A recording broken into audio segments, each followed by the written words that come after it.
tingnan nyo ang kanyang udlot. Wala na dito, patay na. Pero by principle, ako kasi ay hindi sumusuko sa mga bagay-bagay. Tingnan nyo. Anong gagawin natin? Kasi dito sa baba, binutasan ito ng bakukang dito. So, ang gagawin natin, ating isave. Yan. Paano mag-save?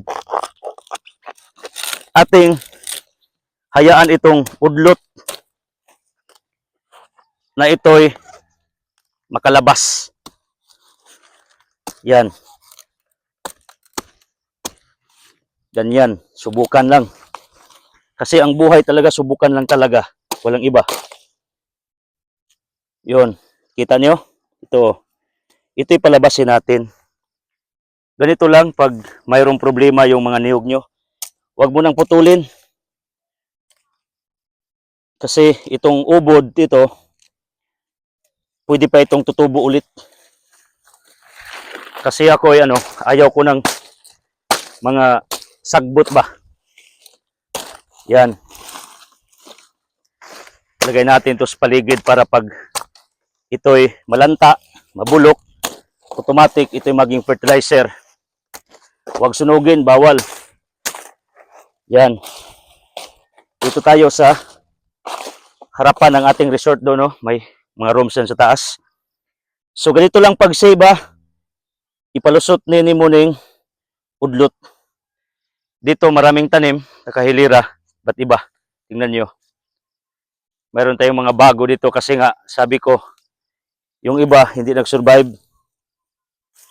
So, pag hindi mag-survive, palitan, tulad ng tao. Pag wala na, papalitan natin. Obserbahan ba? Huwag palos-dalos. So, dyan, ang daming niyog. Dito rin, pwede ako magtayo ng kubo dito. Yan sa bahay, sa baba, yung bahay ng pamilya ko. Dyan, may pangsunol tayo. At saka, doon, yung chapel na hindi pa natapos. So, dito, marami tayong tanim, mga bulaklak. So, ito ang Altam Farm Resort on the way.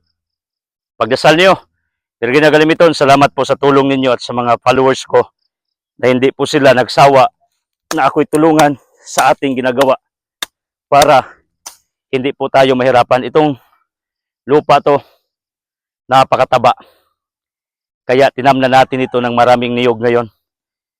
Pag doon ka sa taas, sa aking resort sa taas, ang mangyari, pag dungaw mo, ito makikita mo yung ating mga tanim dito. It's Lacarang Clusas, isang farmer, advocate against global warming climate change, the only cure, mananim ka ng niyog or punong kahoy or prutas para makatulong ka sa Mother Earth. Okay? God bless.